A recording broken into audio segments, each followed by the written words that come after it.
Good afternoon and welcome to Washington Week's digital show, Washington Week Recommends. I'm Yamiche Alcindor. Each week, I recommend great reporting that I think deserves your attention. And today, I want to highlight incredible reporting by Vann Newkirk. He is a senior editor at The Atlantic. In 2019, he wrote a cover story for the magazine titled, quote, "The Great Land Robbery." It chronicled the shameful history of 1 million Black families having land ripped from their farms.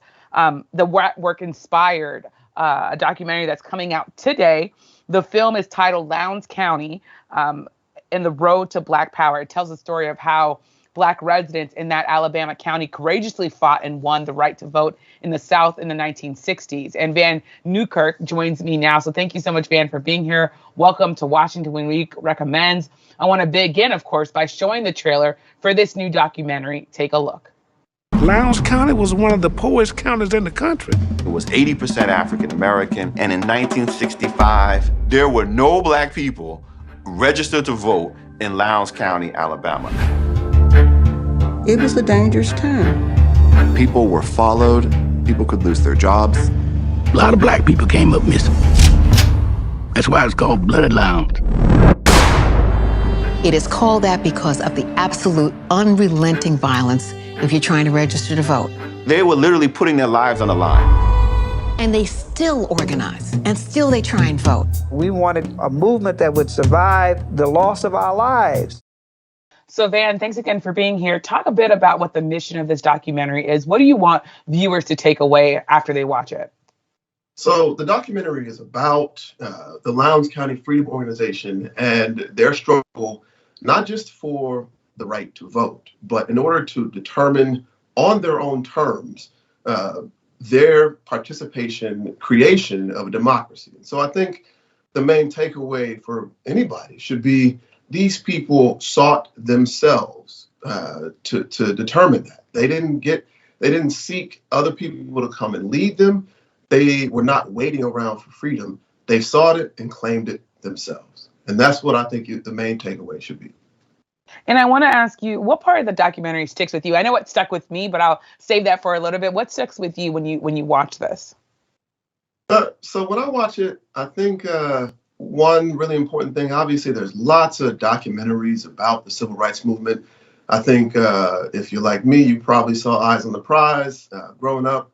There's lots of things that sort of cover the top down, right? They cover Martin Luther King. They cover the big names, people who are very important.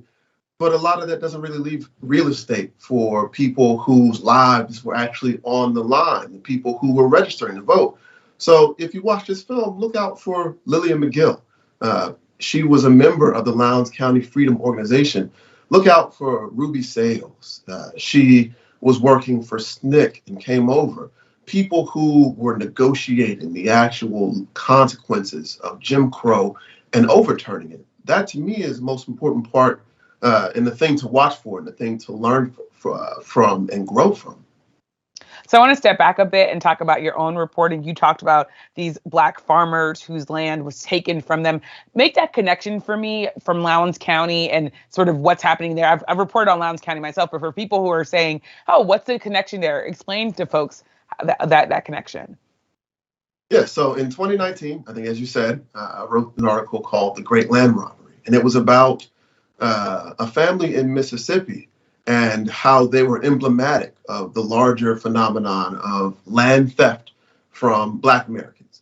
And one thing that we found that something on the order of 98% of all land that Black people owned around Reconstruction had been taken, had been sold off, had been pressured. They've been pressured to sell or give away or lose in some way from there until the end of the civil rights movement. And the thing that struck me about that was most of that loss, the fastest pace, actually happened from 1955 to 1968. So during the bounds of what we call the civil rights movement, which to me struck me as a paradox, right? How can we talk about this being the time when Black Americans gained freedom, so to speak, and also at that very same time lost most of their economic backing and basis in this country? And that kind of vexed me and moved me to think, even after we published it, So when Demma Paxton Fofo, who was a producer and writer for the film, he came to me and liked what we did with that article. And we were trying to think of how we could extend its life, how we could think beyond its bounds.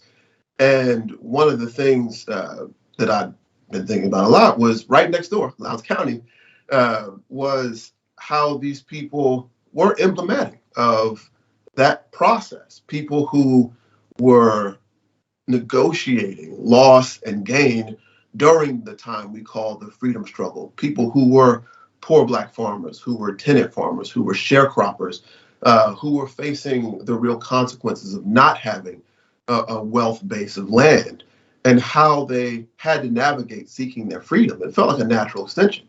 And so we decided to pursue it. And I mean, it's such a worthy thing to think about. Like this reporting on one topic leads you, of course, to the civil rights battle. And it's all, of course, connected when you think about the economic realities of Black people and then, of course, the voting realities. You talk about the idea that the part of this mission of this documentary is to talk about self-determination, that Black people in Lowndes County, they were doing this for themselves. They weren't waiting around, as you said. I was struck by the fact that, and I think it's because we talk about these histories sometimes as if it's ancient, when in fact you found so many people who are still living and breathing who can remember that they were being threatened with death or with financial ruin if they were able to register to vote. I wonder if you could talk about the political significance of just how recent this history is. Right.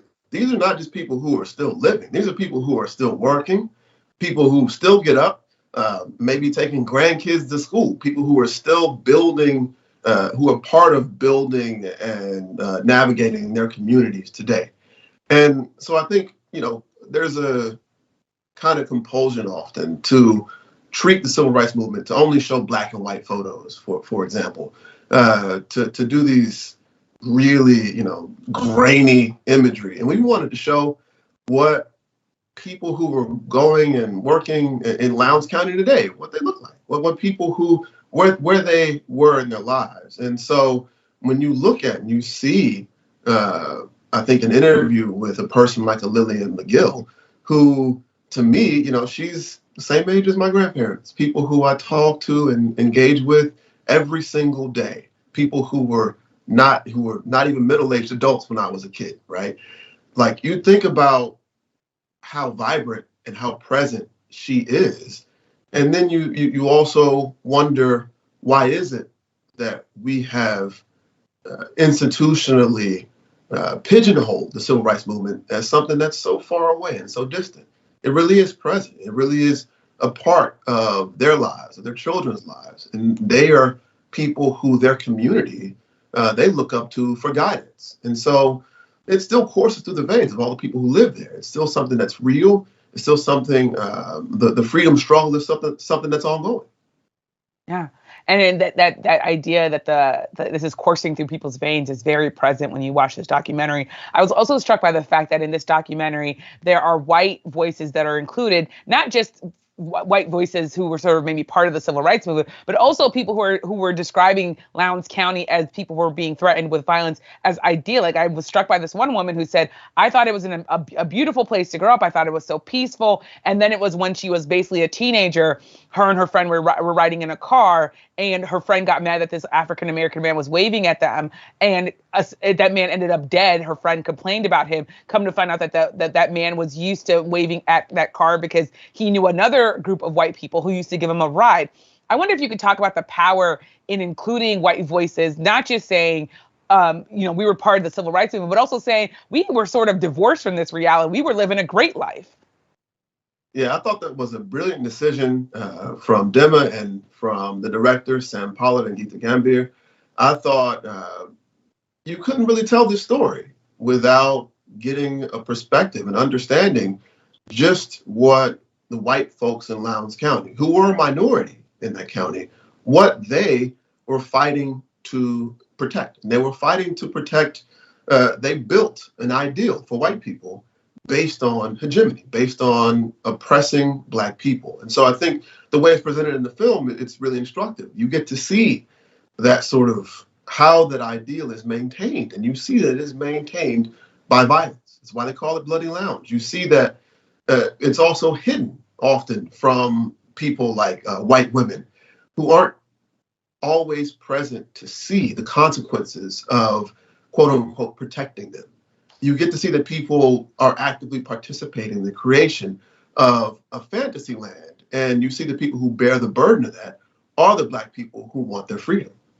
Yeah. And I want to underscore that what you just said about Bloody Lowndes, that was the name it got because it was so violent. There were so many people facing violence and death for pushing for civil rights. Now, how did this place, which at one point had 0 Black people registered to vote, how did it, against all odds, end up registering people to vote?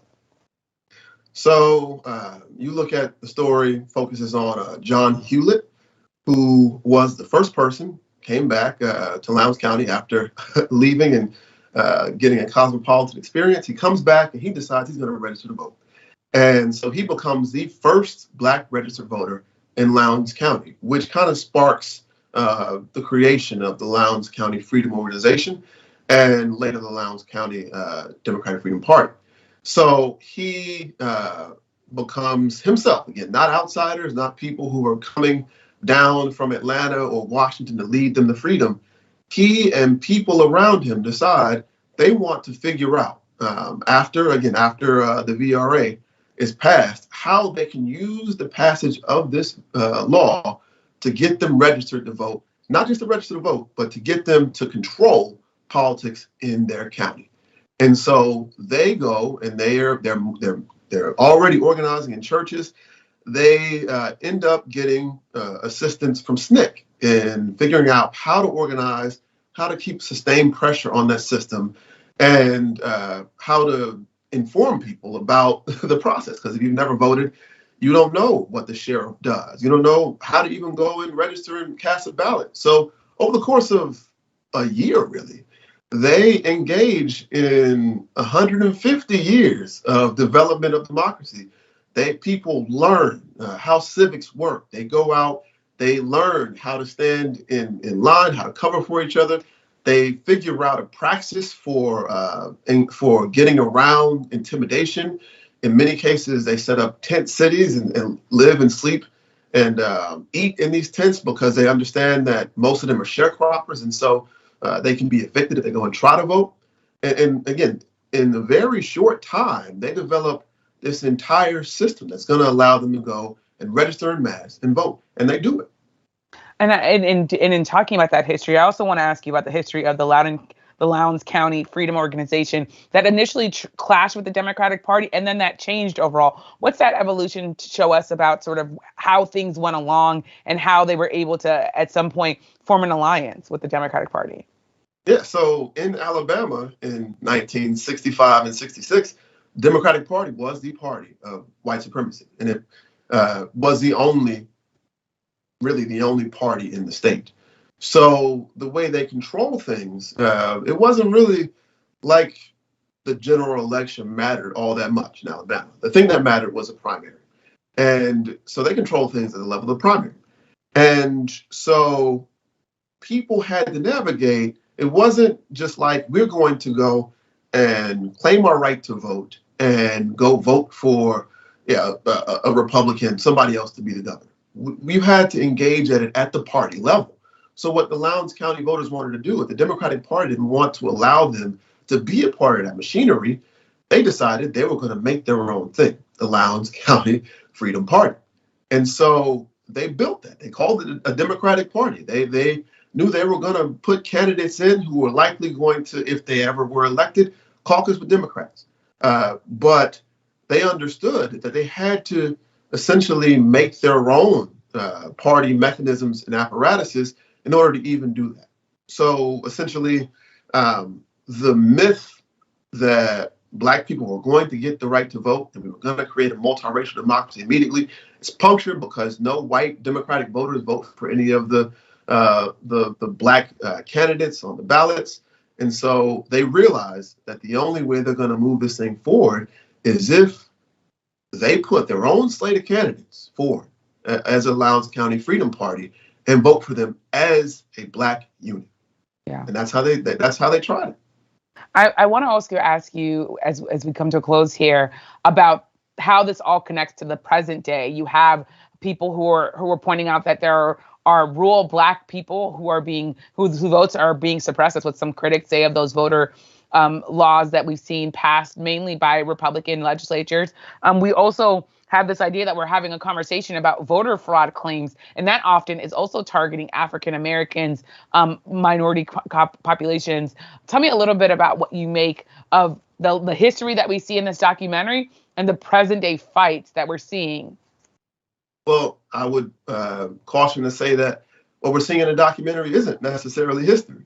It is something that is living in all of our considerations around voting rights. You see there that the VRA in '65 didn't flip a switch. It didn't create the conditions by which Black people could engage in democracy immediately. Black people had to seek it and fight for it themselves, and they had varying levels of success in doing that. I think about the fact that after Shelby County versus Holder was passed in 2013, you had a raft of voter ID laws. And you really dig down who those laws were targeting. It was people like the people we're interviewing in this documentary. It's people like Lillian McGill, folks who are older, likely Black women who are living in rural places who could not go to a county registrar and seek their birth certificates when they were children, because that's not something that Black people did. So this is not, I think, a history that is sort of reanimating or a shadow of the past, as people like to call voting rights issues today. It is a continuation of the very thing. And when you watch it and you think about the lives of these people and the fact that they were affected by this in '65 and in 2013 and by any laws we pass today, you realize that it's a continuation. It's continuing. Well, certainly a lot to talk about. Thank you so much for coming on, Vann, and for joining us and for sharing your reporting. I hope that others will watch the documentary and check it out. Thank you all for watching. Of course, Washington Week Recommends. You can find us here every Friday at 12:30 p.m. Eastern. Be sure, of course, to also tune into Washington Week tonight on PBS. We'll discuss the changes in House, Democratic and Republican leadership, and the latest on the investigations and prosecutions stemming from the Capitol attack. So thank you so much again for watching, and we'll see you tonight.